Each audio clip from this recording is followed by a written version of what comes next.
saúdo a todos com a paz e o amor do nosso Deus. Vou pedir um minuto da licença de vocês.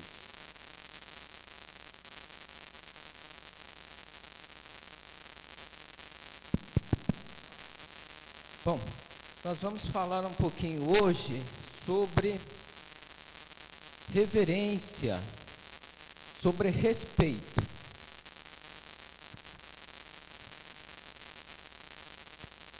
Então, como a gente poderia ver, o que é respeito? O que é reverência? Conforme a gente tem o nosso hábito aqui, a nossa cultura, e a gente aprende, reverência, respeito, pode ser qualquer coisa, menos o que eu estou fazendo nesse momento, menos a postura que eu estou tendo nesse momento. Sim ou não? Diria que 99% diria sim. Você vai falar sobre respeito, sobre reverência, mas essa atitude sua não reforça isso.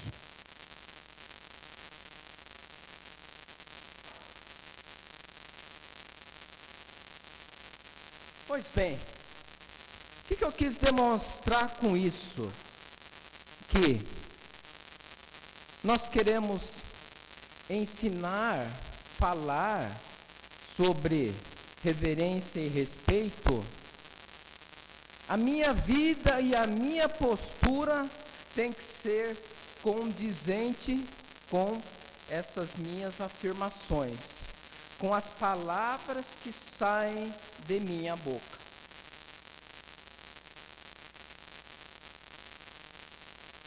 Nós, da última vez, estudamos sobre o livro de Tito e o tema da mensagem era colocando as coisas em ordem, né? Foi uma missão que Paulo deu a Tito, quando ele deixou Tito em Creta, para colocar as coisas em ordem. Bom, o que seriam essas coisas? Bom, a gente viu que naquela mensagem, a primeira informação, as primeiras coisas que precisavam ser colocadas em ordem, eram direcionadas para os homens, né?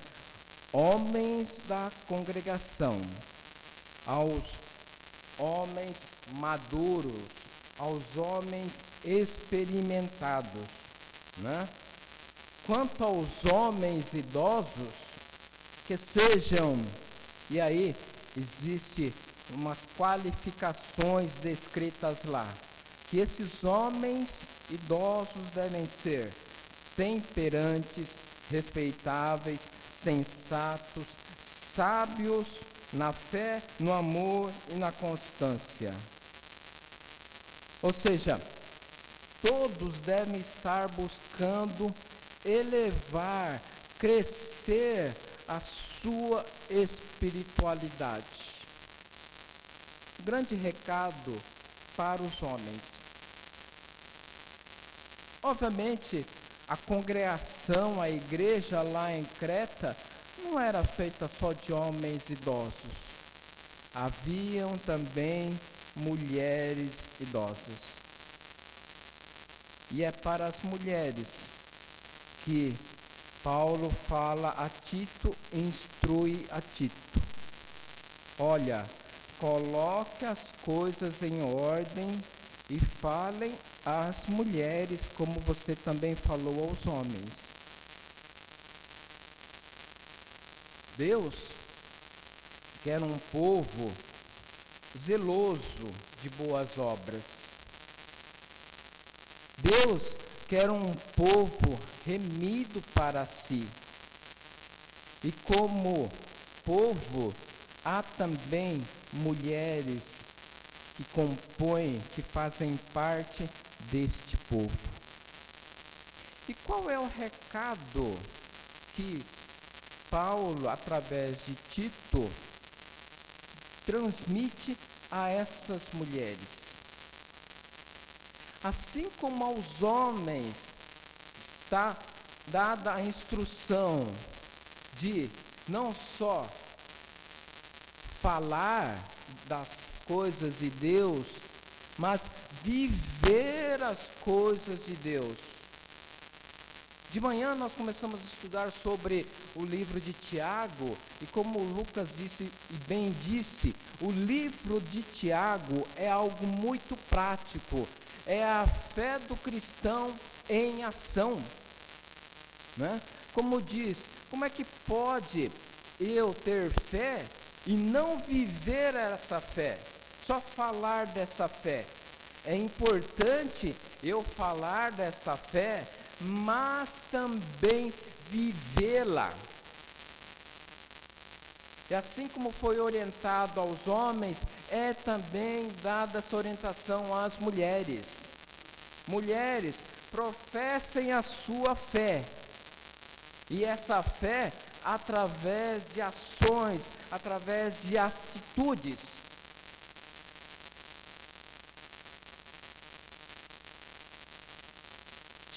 Tito, capítulo 2, né? Vamos lá, Tito, capítulo 2.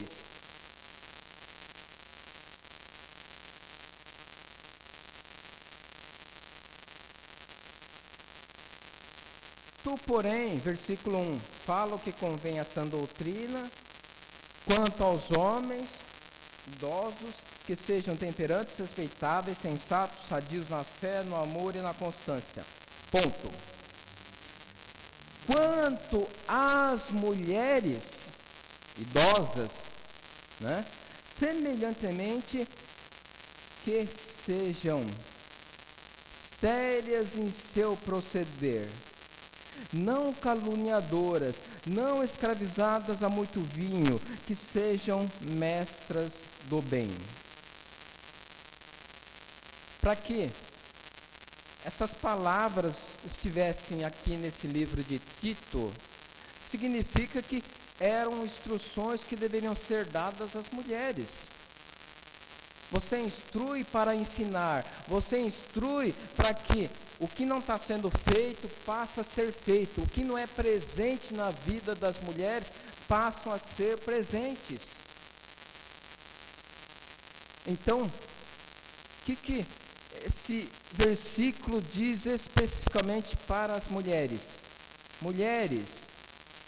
E aí é interessante que ele põe lá, né? Versículo 3, quanto às mulheres, semelhantemente. O versículo anterior ele tinha acabado de falar para os homens. Então, homens, vocês têm que viver desta forma. Mulheres, igualmente, semelhantemente. Ou seja, a mesma instrução, a mesma orientação de correção, de ensino, de exortação aos homens, também é dada às mulheres. E aí, quantas mulheres idosas, semelhantemente, que sejam sérias em seu proceder. Puxa vida, mas então quer dizer que eu achava que toda mulher experiente, experimentada, idosa, ela tem uma seriedade, significa que então não tinha. Para constar aqui, significa que haviam problemas. Senão não haveria de estar aqui. Né? Também, então, procedimento. Paulo falando, olha, mulheres idosas, sejam sérias no seu proceder. O que é proceder? Procedimento. É aquilo que a gente faz, é o nosso comportamento, é a nossa postura.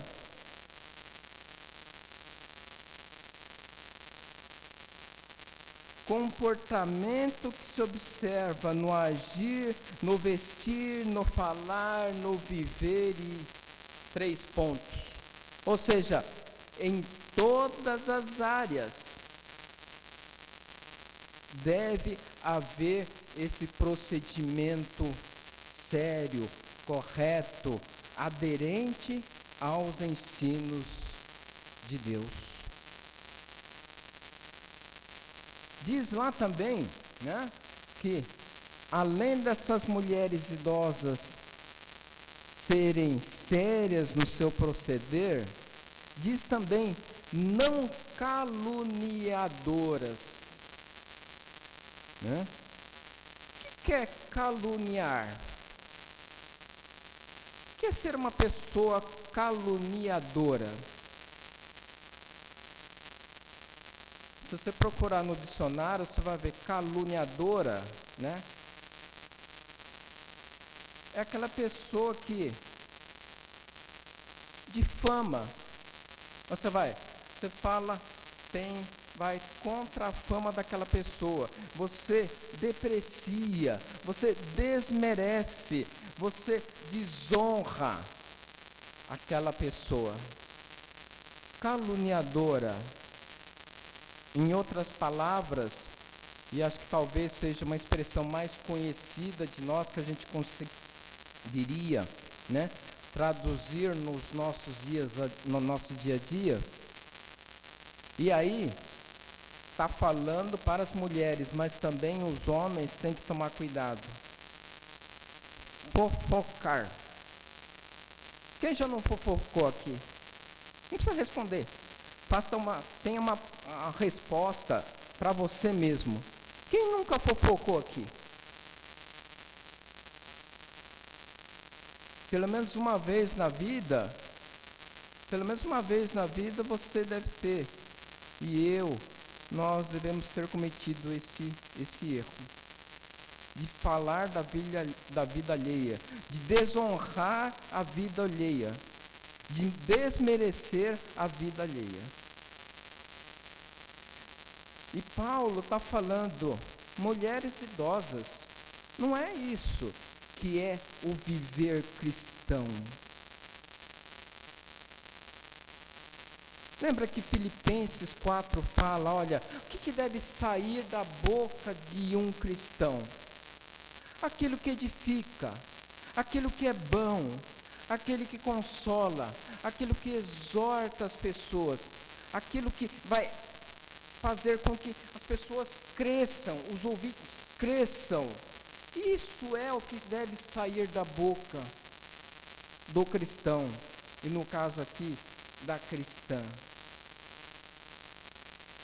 Será que você fofocar, difamar, desonrar, desmerecer, vai edificar? Como diz, né? Tem um termo aí, os nossos ouvidos não é uma latrina para ficar ouvindo essas coisas. Nós devemos corrigir as nossas posturas. Opa, não, isso não é bom, né? Então, não fale isso comigo. Também, olha lá, continuando a leitura aqui, além de ter um proceder sério, de não ser caluniadoras, não escravizadas a muito vinho. Pelo jeito o negócio lá devia ser meio complicado, né? Acho que a mulherada lá, deveria entornar lá para virar muitos copos lá e perder muito a razão. Você já viu uma pessoa que é escrava do vinho? E aqui, quando a gente fala, o ser escravizado é ser dominado pelo vinho, pela bebida. No caso que fala vinho, mas qualquer coisa que escraviza, que você não tem controle, você se torna escrava dessa situação, ou dessa bebida, ou qualquer outra coisa. Não seja escravizada a muito vinho. Ou seja, mulheres, cuidado, né?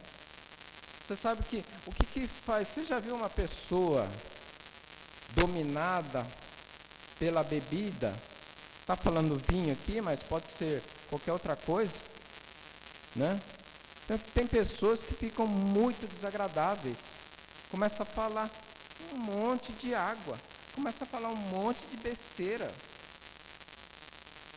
É isso que acontece. Então, Paulo falando, ó, mulheres idosas, não sejam escravas, não sejam dominadas pela bebida alcoólica, pelo vinho aqui no caso. Né? É uma coisa interessante porque a gente liga muito bebida, o ser dominado pela bebida, ao universo masculino. Mais recentemente a gente vê isso indo para o universo feminino. Imagina lá no primeiro século isso. Como que seria isso, né? Uma coisa que na nossa cultura hoje, normalmente quem se embriaga normalmente são os homens, não as mulheres. Né? Lá no primeiro século, né, Paulo escrevendo isso, mulheres, não sejam escravizadas de vinho. Ou seja, tenha controle, não seja controlado.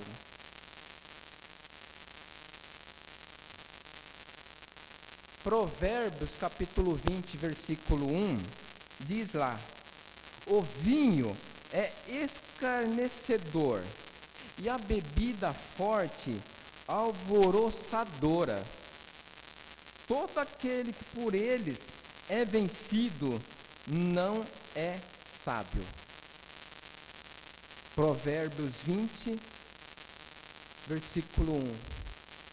Ou seja, uma pessoa que é dominada pela bebida forte, né? Pelo vinho, ele está demonstrando qualquer coisa menos ser uma pessoa sábia.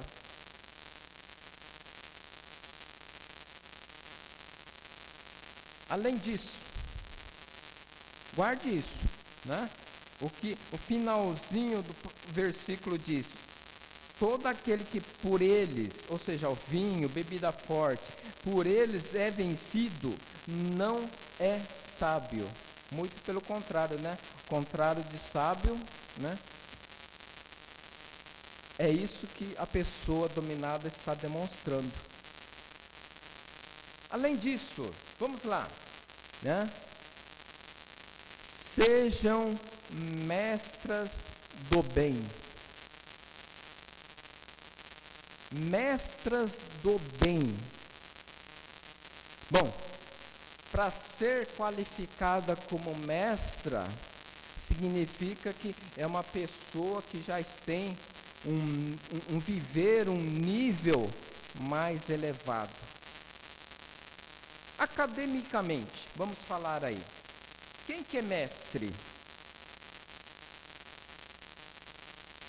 Quem estudou, quem fez uma graduação, está habilitado para fazer uma pós-graduação, ou seja, o nível de conhecimento de determinada área, ele é alguém que tem uma bagagem um pouquinho maior. Mulheres, sejam mestras do bem. Puxa vida, né? Faça essa analogia. Mulheres, sejam mestras do bem. Ou seja, com relação ao viver, ao ensinar, ao falar, ao viver, ó, no nível, não aqui, mas acima.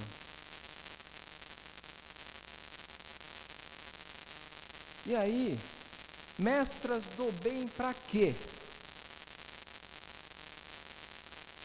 Mestras do bem para dar bons exemplos, dar bons conselhos.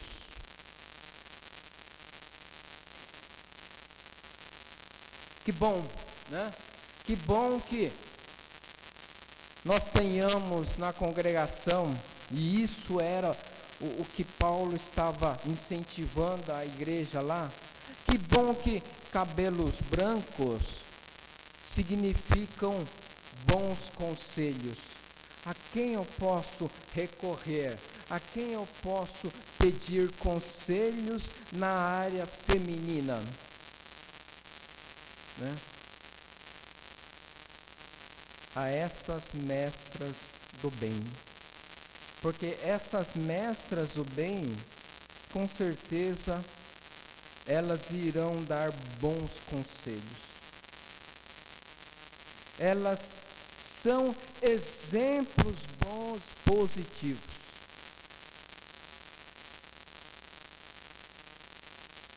E aí, tem uma série de recomendações. Sejam mestras do bem. E aí, continuando no versículo seguinte, a fim de instruir as jovens recém-casadas a amarem aos maridos e a seus filhos, né? É diferente, né? Porque, não, puxa vida, mas normalmente a mãe já não tem um amor, né? Não ama incondicionalmente. Talvez o marido, mas os filhos, aqui fala, né? A instruir as jovens recém-casadas a amarem marido e seus filhos, a serem sensatas, honestas, boas donas de casa, né? Bondosas, sujeitas ao próprio marido, para que a palavra de Deus não seja difamada. Ou seja, aquele bom exemplo, o ser mestras do bem, é para ensinar, para mostrar como que a mãe mostra para o filho.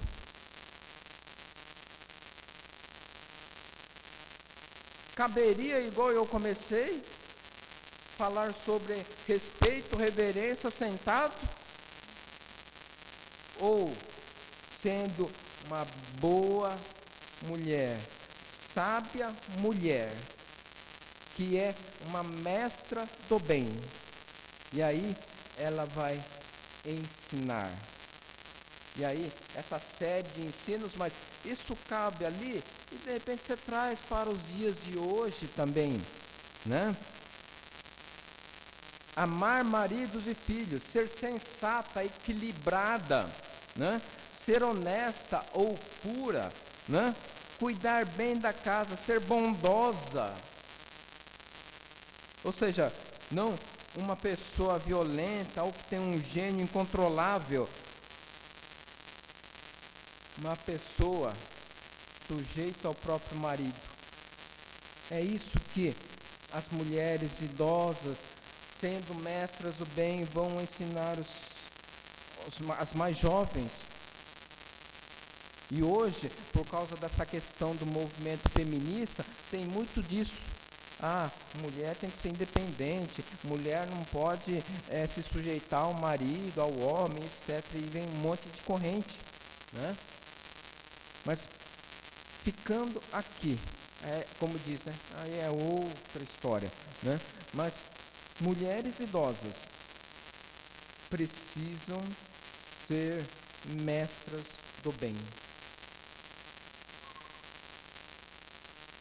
1 Pedro 3, vamos lá.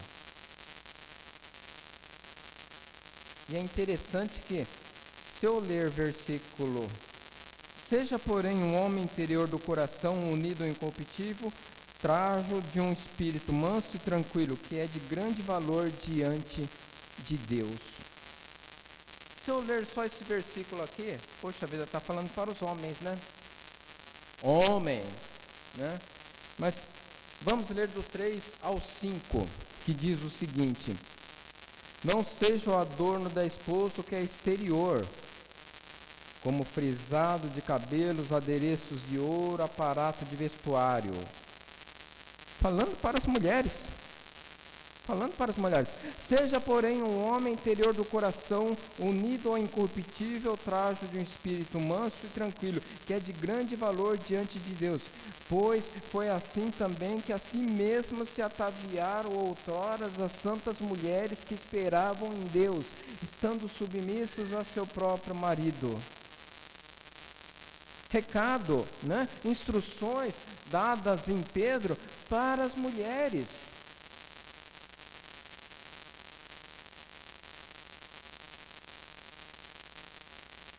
Provérbios 14. Eu vou ler para vocês. A mulher sábia edifica sua casa, mas a insensata com as próprias mãos a derriba. Com o recado para as mulheres,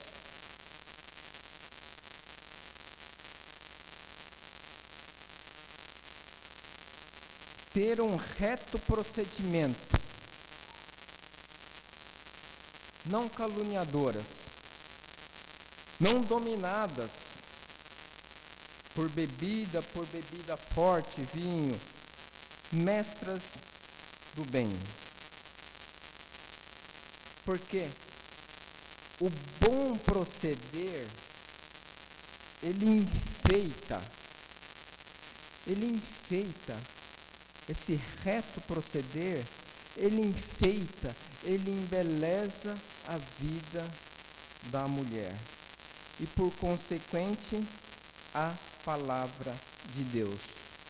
Porque diz lá, né, no finalzinho de Tito 2, que diz lá, quando as mulheres, mestras do bem, ensinam, orientam e têm um reto procedimento, finalzinho do versículo 5 diz lá, para que a palavra de Deus não seja difamada. Olha que beleza. Olha o reto proceder, o seguir, o observar esses conselhos, como ela traz beleza para a vida dela e, consequentemente, para a palavra de Deus que não é difamada. Colocando as coisas em ordem é colocar a minha vida em ordem.